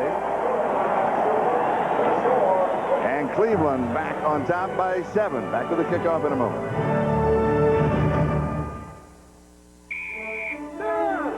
Honda presents Great Drives. Late in the last game of the season in 1993, the Raiders trailed the Broncos by 7. At stake, a playoff berth. Stay tuned to see how the Silver and Black drove into the postseason. 6 field goals in a year. He got 26 last year, number 26 this year.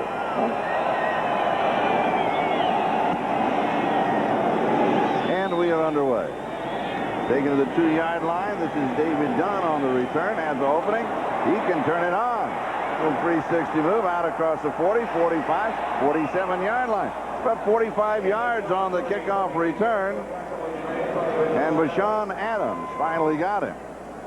Ooh, good return. Well, good return and good blocking up front. Something happens in the middle of this coverage team here. Watch Sutter, number 54. Right there on the right side of the screen. Gets absolutely boloed. That's what opens up that big hole for Dunn to get through. And I mean, it's just one of those momentum things. And you just talked about you're getting a new record, personal record for Matt Stover on field goals. That's a sad thing about this year offensively for Cleveland, is the highlight has been the kicker's production. And here's a highlight for the Cincinnati Bengals, and that is Jeff Blake throwing.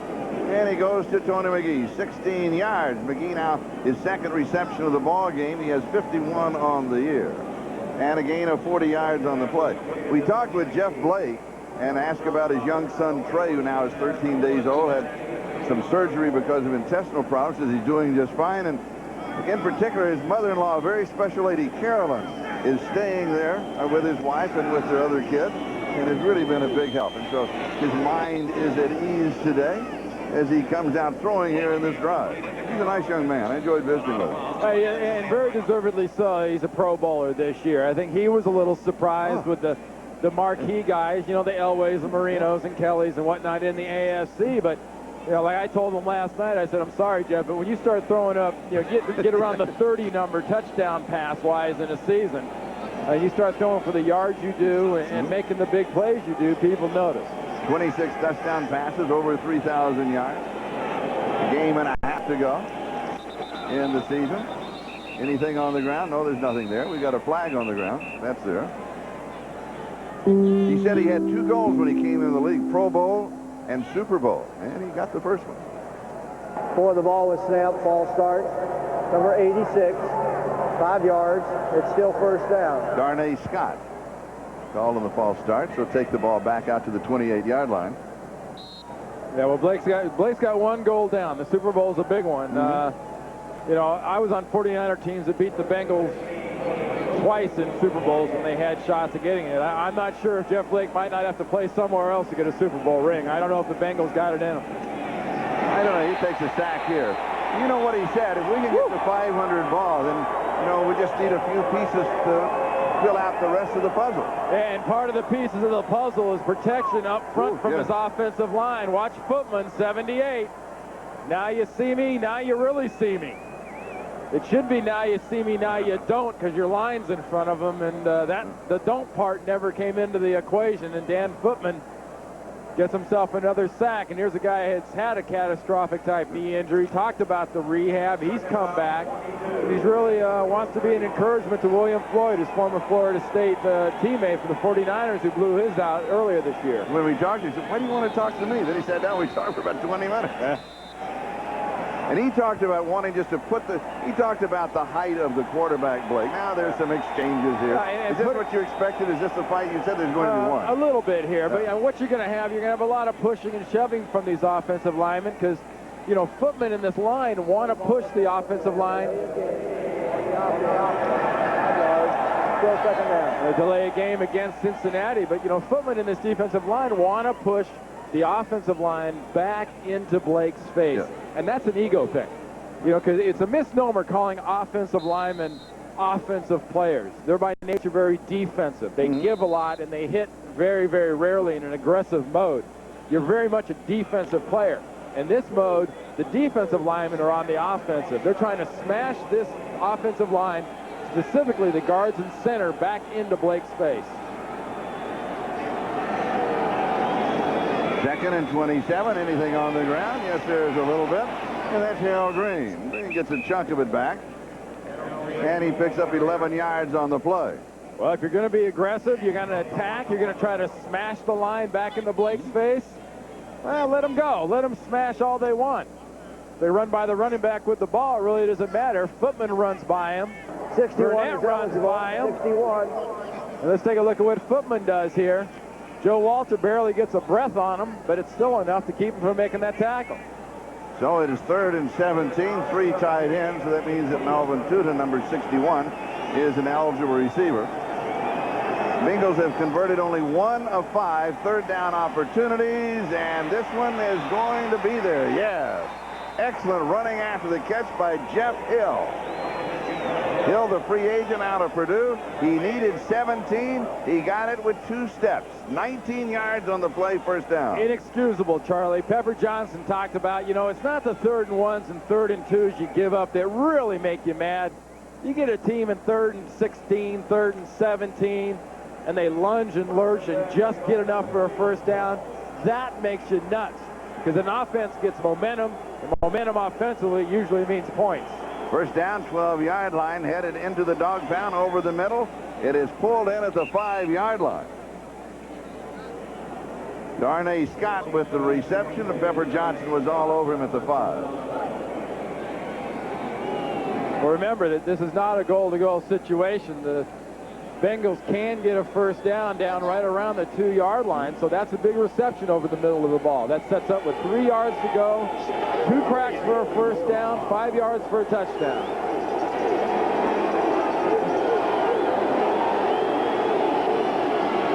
Play action fake. Wait.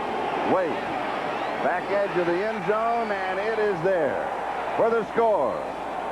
And it is Carl Pickens who pulls it in. No. They say no? Are they calling that incomplete? Oh. He's not arguing either. I mean, receivers are... What official? I saw the hands go up. Watch what happens here. Right. Blake, well, for one thing, Blake's got forever. Oh, yes. They're playing the zone. Look at Pickens. He stops. Open.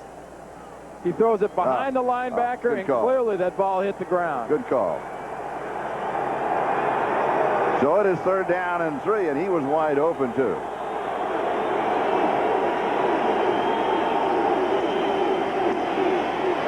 Looking again over the middle. Tipped, incomplete. It is broken up. Stevan Moore breaks it up.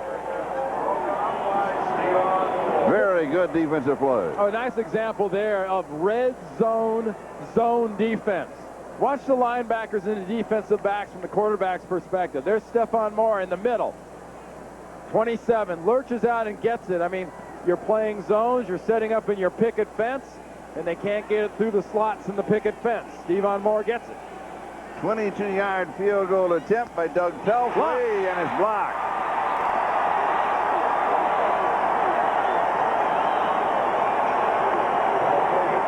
And so what looked like a shining hour for the Bengals ends up a disaster. They come away with absolutely nothing. Was it Rob Burnett? Rob Burnett, number 90, who makes the block. Well, Burnett blocks it, and Pepper Johnson gets a reception. Catches that. Almost wanted to fair catch that thing, but it's the 3rd block of the season for the Browns. Look at Burnett right through the gut. Just smothers that thing. And there's Pepper Johnson's catch. And so Cleveland will now take over at their own 20-yard line. Cleveland up by 7, 10-3, 2:40 time remaining in the first half. Ernest Biner along the line. They string him out. He's going to lose a couple of yards on the play, maybe 3. Well, so far the Browns have gotten away with their pound it out and be very conservative mode because Blake and the Bengals have not been able to take advantage when they've gotten down near the end zone. They are not getting those big plays offensively. Steve Tovar, the middle linebacker from Ohio State, and an Ohio young man as he grew up, wanted to be play for the Browns, always a Browns fan, and he is in a way glad, but in a way saddened to be playing in this particular ball game, the last one here in the stadium. Well, look at the club on the right hand, too. He played the beginning of the year with a cast on his left hand. Now it's on the right hand. 2-minute warning. 10-3 Cleveland. Back in a moment. Domino's presents Gus's Guide to the Game. The key to football is? Coming up at half, the Domino's halftime report. Greg Gumbel will be along with Joe Gibbs and Joe Montana. Bob Costas, Mike Ditka will have a report here in Cleveland. That's the Domino's halftime report. Coming up next here on NBC. Testaverde. He goes deep, has a man open, had two open actually. A sliding reception by Michael Jackson. And in addition, Keenan McCardle was open deep over the middle, 30 yards. We've got a timeout. We'll step aside. Back in a moment. Timeout. Cleveland, their first. It'll be a 40-second timeout.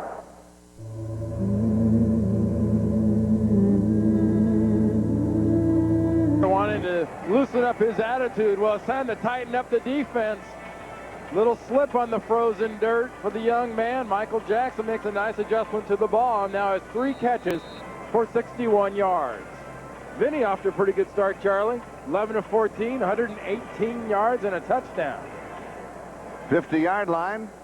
1 minute and 50 seconds time remaining in the first half. And America's team, the Cleveland Browns, and they certainly have been that over the last month and a half with the reaction around the world to the move. Now here's Pressey throwing this one away. Has a man over there. Oh, it's Andre Rison who just was lurking in the neighborhood. He didn't even look that way. He was just getting rid of it. Well, yeah, I think there was a design to that, Charlie. Vinny knows where everybody is on the football field. Now, as he starts to go to the right, he gets flushed. And when he gets flushed, he knows that Andre's over there waiting. Now, watch Rison adjust to it, because this thing's got some hang time on it. Yes, it does. You know, Rison last week had 1 catch for 49 yards and disappeared. Right now, they're using him 3 catches for 42 yards. And this is a man they're using, Biner. He cuts back. He's got the first down. Clock is moving, 1:35 and counting. Cleveland with 2 timeouts remaining in the first half. Now, this is the offensive mix I think people expected to see more of out of the Cleveland Browns this year. Cincinnati has a man down, injury timeout. It is Timeout. John Copeland. Cincinnati, anytime there's an injury inside of 2 minutes, it's a charged timeout. And we have an That's excellent microphone on our referee, Jerry Austin. Biner, 15 carries. He's rushed for 64 yards in the first half. And he's done a lot of it, Charlie, with that bunny hop and that skip sideways he's doing, because there was nothing in the middle where that run was designed to go. Bad containment job by the outside of the Cleveland Browns defense, and just a good move by a very, very well thought of veteran here on this football team.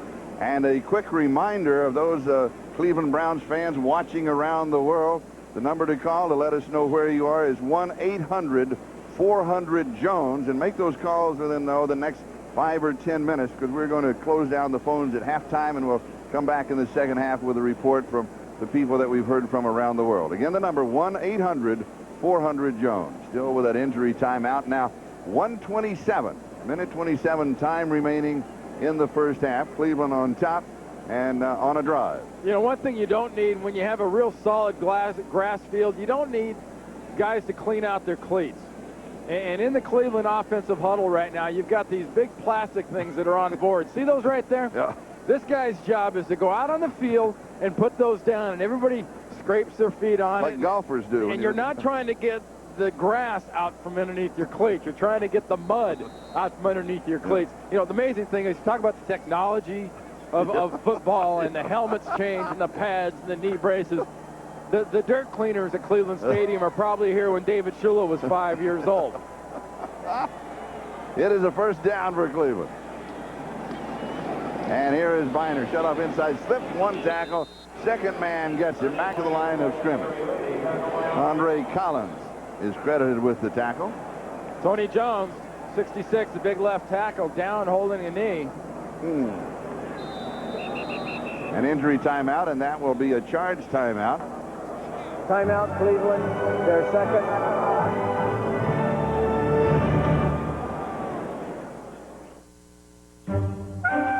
See that? 619 454-1417. Last announcement. We'll check it out at halftime. Let you know in the second half. Back to the game. You saw Tony Jones on the sideline. He walked up, he kind of bunny hopped off the field, limping on that leg. But very important here. I think for the Browns, they need to hear some boos. You're big into bunnies. Hey, if they hear, Charlie, they hear boos, that means Andre Rison's getting the ball. That's right. And they feed. Everybody that we talk to in the Browns, they feed on the crowd here. Even when they get the boos, they want to turn them around and play better. Of course, they enjoy the Before cheers. the ball was snapped, number 87. Ball starts, 5 yards. It's still second down. Keenan McCardle. Now a couple of injuries, a false start, and all of a sudden has the momentum gone out of this drive. Well, it takes a lot of the enthusiasm out of the drive, and it really takes a lot of the imagination and mix out of a drive, too. When you back yourself up like this, you've got to throw the ball. Second down, 16. And it is Biner who pulls it in, 24-yard line. He has been all world in the first half. He's pulled down by Roger Jones. Well, I hope Ernest Biner got a lot of sleep this week, because he's definitely going to burn off some energy, Vinny and the offense, into a hurry-up. Outside, right flat. Listen to the boos. That means it's Andre Rison. Corey Sawyer chases him out. That move will stop the clock with 45 seconds left in the first half. That was a nice job by Andre Rison getting those feet just inside that first down marker. Get the offense that first down. Now you want to look for a man matchup. You got Jackson, you got Rison, you have McCardle. Cincinnati shows blitz. Now they come. Here's the pressure and gets it away to Biner down inside the field of play, so the clock continues to move.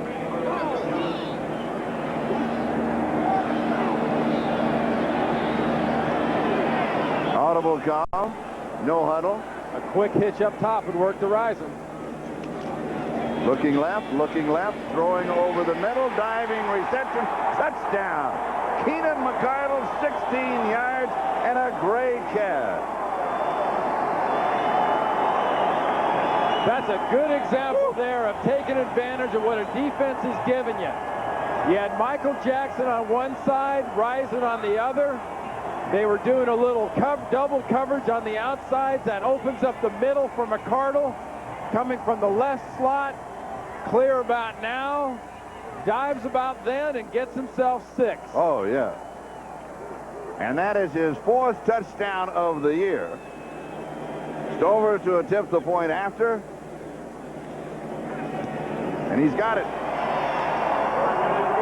Browns lead it 17-3. Hi, I'm Steve Largent, checking out a little personal history at the Pro Football Hall of Fame.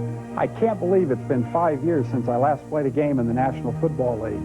But now I can get right back into the action, thanks to an exciting and unique attraction called the 100-Yard Universe. Your official sideline pass admits you to the locker room theater, where 6 channels of digital surround sound put you in the middle of pregame preparation. You'll never get closer to an NFL pep talk. Then some advanced technology puts a new spin on things, literally. This theater actually rotates, allowing the fans to follow the players on game day from the locker room to the field for the spectacular stadium show. It's a CinemaScope extravaganza, supported by an 80-piece orchestra that brings the action so close you can almost touch it. Watch out! So take a trip to the Pro Football Hall of Fame in Canton, Ohio. You'll see NFL action like you've never seen it before in the 100-Yard Universe. This message furnished by the National Football League. Now, we showed you Keenan McCardle what he did. All Vinny Testaverde did on that drive, 6 of 6 for 76 yards and a touchdown on that drive. A one-hop on the kickoff taken by one of the up-backs. It's Eric Bieniemy.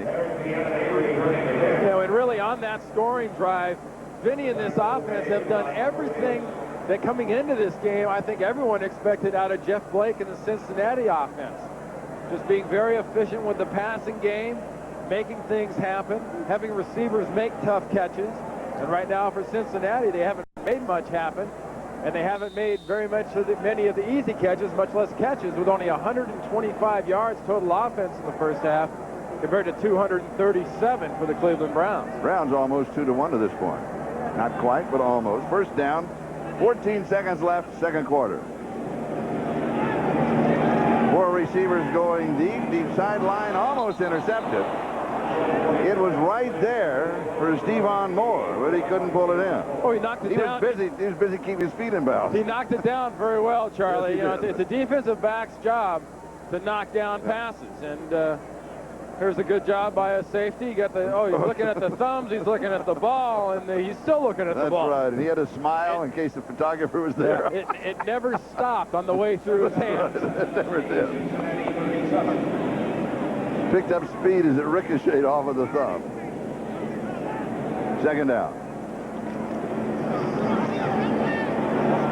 Steps forward in the pocket, over the middle. Here's the first down, 49-yard line. That's it. Timeout. And not in time. 14 yards, the clock expires. It is halftime. Cleveland leads it 17-3. We go to Greg Gumbel in our halftime studios in New York.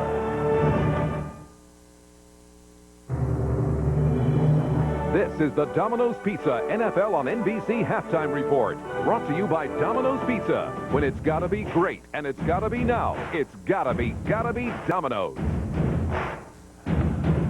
Charlie Jones, thank you. Welcome, everyone, to our studios here in New York, along with Joe Gibbs and Joe Montana. I'm Greg Gumbel. Let's run down scores and highlights for you, and we'll begin with the game at Rich Stadium in Buffalo, where the Bills can clinch the AFC East with a win today. At halftime, they lead Miami 13-3. Dan Marino, 10-13 career against the Bills. Scoreless game in the first, 4th and inches for Miami from the 34. Buffalo, Terry Kirby stopped short of the first down. The Bills' defense is all fired up. It was 6-3 Buffalo in the second on field goals. Thurman Thomas, a workhorse today, gets it over from 2 yards out. Thomas approaching 100 yards in the first half. Bills led 13-3. Late in the first half, Dan Marino gets hit on the left hand here and went to the sideline. Hit Phil Hansen's helmet. Marino will be examined at halftime, but the Bills lead this by a score of 13-3. And Joe, it's a Buffalo kind of day from the get-go so far. And it is their kind of game plan, too. I'd say that Kelly right now in the hurry-up offense, 143 yards rushing. All that Miami's going to get in the second half is Thurman Thomas unless they find a way to stop the run. And meanwhile, what Jim Kelly is getting for the Bills, Dan Marino has not gotten for Miami. Well, he definitely hasn't. You got to, when you don't have a running game, which they don't have. In the first game, they had it, and they controlled that ball game. 148 yards in the first game. Now they only have 15 yards. You put a lot of pressure on your quarterback, and you expect him to take up where the running game leaves off. But he hasn't been able to do that. And now he's got a hurt hand. You don't know how effective he's going to be, or even if he's going to come back and play. And then Fryer's out also. There go your weapons. Yeah, Ruben Fryer left the game late in the first half with a sprained right knee. It's 13-3 Buffalo. The game that you are watching in Cleveland, the Browns leading the Bengals by a score of 17-3. 2 touchdown passes by Vinny Testaverde today.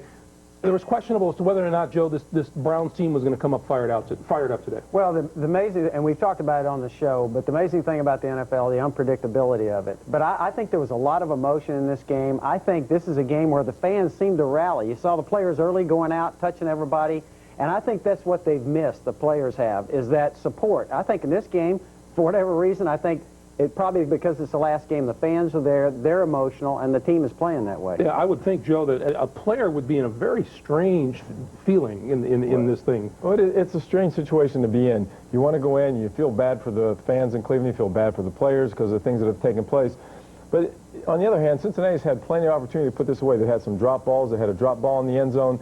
When you're playing an emotional team, you have to find a way to put them away early. Otherwise, they find a way to get back in the game, and now they're ahead, and it's going to be tough for Cincinnati in the second half. All right, Joe, the Browns trying to snap a 6-game losing streak. They lead at 17-3 at halftime in Philadelphia. Surprise. 25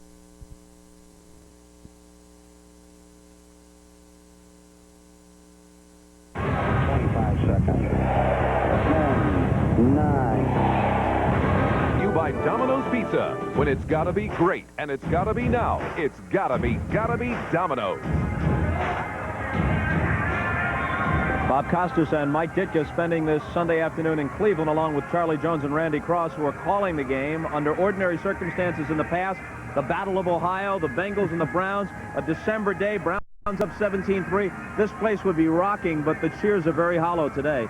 not a very typical Cleveland crowd, because the fans are really, they want to be into the game, but I don't think emotionally they can get into the game. They know it's the last game here, and they just can't get into it. The loudest noises they've made have been booing Andre Rison every time he caught a pass, which is kind of unusual, believe me. Now let's get the perspective of the Bengals president and general manager, Mike Brown. He's with our Jim Gray. Jim. Thank you, Bob. We are in the box of Mike Brown, the son of Paul Brown. Your father created this franchise and was the founder. Is this a difficult day for you to be here?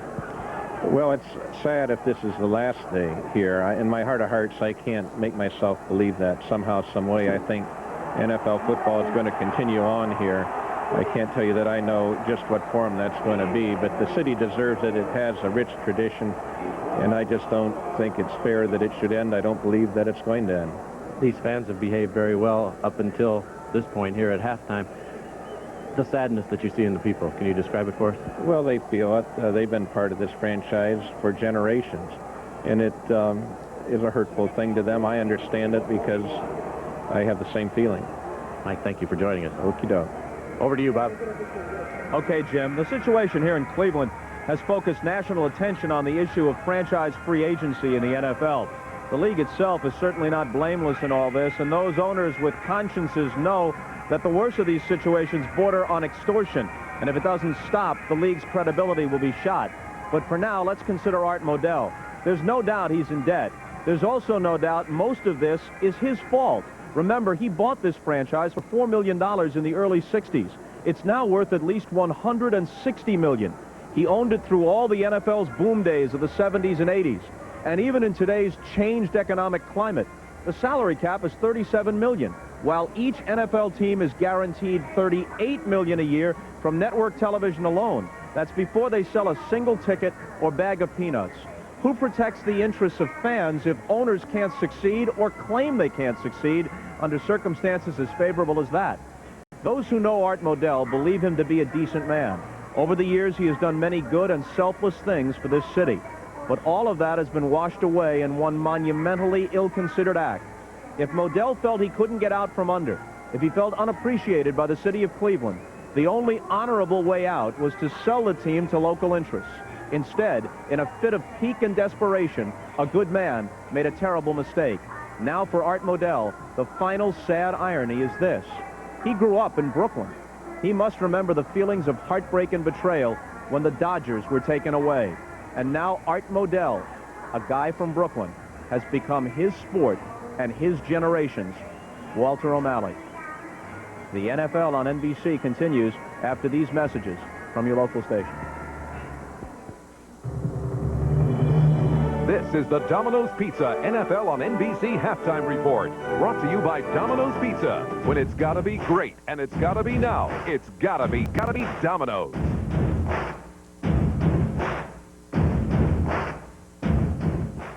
In the 60s, it was my favorite market. Welcome back to Cleveland. This is Charlie Jones along with Randy Cross. The Cleveland Browns with an excellent first half. They had lost 6 games in a row, and now all of a sudden they are playing once again like a football team. Well, they are. What the Cleveland Browns fans have seen is they've seen a very good game plan so far. It's worked out just perfectly, controlling the ball, going for big plays when they could get it, and offensively for Cincinnati, very, very poor execution. Vinny Testaverde is red hot right now, and this offense for Cleveland is doing what everybody expected them to do most of the season. Can the Bengals stop this offense in the second half? I think they can control the offense. The key is really Jeff Blake and Pickens and Darnay Scott. They have got to come to the party. All right, now let's check out our Coors Light halftime stats. And look at this and how it reflects. I mean, total yards all the way across the ball, time of possession, and what you really have to take a look at is the poise and the control that Vinny Testaverde has shown. They came out running the ball. When they have thrown the ball and decided to, Vinny Testaverde has really stepped up with the game. Look at this, 16 of 19, 2 touchdowns, lots of yards. Blake's having a slow start, but kind of Blake numbers. Not great percentage. He's getting the yards, but what the Cleveland defense has denied him is the big play. So we get set to start the second half of the Cincinnati Bengals. Will have first opportunity on offense as they trail in the ball game by a score of 17-3. Matt Stover is going to kick it away with David Dunn, number 80, and Jeff Hill, number 84. the return men for Cincinnati. The sun has continued to shine this afternoon, particularly in the dog pound on the fans of the Cleveland Browns. And here is Hill. Hill on the return, and hits a reverse. And the reverse is to Eric Bieniemy, and Bieniemy out across the 35 to the 37-yard line. Bieniemy has been a great addition to the Bengals, 25 yards total on the return. You see him in this, you see him on special teams, and he's a good, tough-nosed football player, hard-nosed football player. Oh, he really is. And what they gave a little bit of a spark and wiggle to the attack to get good things going here in the second half. First half, really the highlight passing-wise were the passes to McGee, the tight end. You know, it's always nice to have a good passing game to your tight end, but the Browns defense has shut down the big play on the outside. Overthrown, incomplete. Going to the fullback, Jeff Coffin, a little swing into the left flat. Gerald Dixon picked him up, so it'll be second down and 10. You know, really what this situation is developing into for Jeff Blake and David Shula, their head coach, is the fact that they're not getting a running game to go with that passing game down the field. And if they can't run, you'll get that push into Blake's face. You get the ball floating a little high, and when that ball starts floating high, you're going to see interceptions. Well, they haven't really been able to establish a run the last 4 ball games. Knocked out of his hand. Flag is down. Scramble for the ball. And a little prancing. That's Dan Footman again in there on the quarterback on Blake. Holding is called against Cincinnati, and he said they wanted to put pressure right up the middle of the pocket, and they wanted to get in the quarterback's face. Yeah, you don't take that penalty. You decline. Holding number 76 of the offense. Penalty is declined. Third down. So third down and long now for Cincinnati. Their first possession here in the second half. You know, number 61 is eligible. 61. You talk about what's happening for Dave Shula's team here. I mean, remember, they're at 6-8. They are still not eliminated from the wild card race, and right now they're playing like the team that's moving. Third down and 13. 4 wide receivers. It is hit. And then it is caught by a Cincinnati Bengal. That is Darnay Scott, who came back to make the play. That will end up losing some yardage. But once again, the Browns are able to get their hands up and deflect the ball. Remember, hands up, get into the quarterback's face, and don't give him those passing lanes. Guess what? That was Footman again. Footman again. No passing lane for Blake. Ball's knocked up, and I mean, that's the best place to go with that ball right there for Darnay Scott. Is just out of bounds, out of harm's way. And Stephon Moore on the sideline grabbing that left hamstring. So we have a momentary timeout, stopping the clock. 14:10. That is the time remaining in the third, so we're less than a minute into the second half. Look at Footman. When you do something good, you got to go to the sideline like that. And when you're a defensive lineman, you explain how you did it. You saw him giving those, those little arm rip motions, and well, I had it the whole time. You get a little high five from your team, and he's having his best game of the year here in the last home game for the Cleveland Browns. I mean, he has brought it. He was really fun to talk to, though. His first statement was, I don't know why you guys why you want to talk to me. And then we sat down, and it was like a continuing conversation. He said they wanted to collapse the pocket to get into the face of the quarterback, and they've been pretty successful. Well, they really have, Charlie. And like I mentioned before, don't forget, the wild card is still out there for the Bengals. I mean, and they have an opportunity to build on something if they can finish 8-8. There's the group coming into today's games. Now, what they say is mathematical possibilities, but nobody will explain it. Hey, I tell you what. Explain the math. No, Charlie, when you're bad, and Cincinnati's been bad with a couple back-to-back 3-13, teams, and you're in your 15th game of the season, and you got a shot, and they haven't told you you're definitely home for Christmas. You like it. If you're Dave Shula and the Bengals, you're excited for two reasons. You're not eliminated, and if you can finish at 8-8, you can tell the owner, Mr. Brown, we need just a few more dollars and a few more spots and more talent, and we can do better. If you let that die, you're opening yourself up for a whole lot of trouble as far as people being out of work. Terrible catch. Short, taken by Ian McCardle at the 44-yard line. Cleveland with pretty good field position, only 30 yards on the punt. Back in a moment.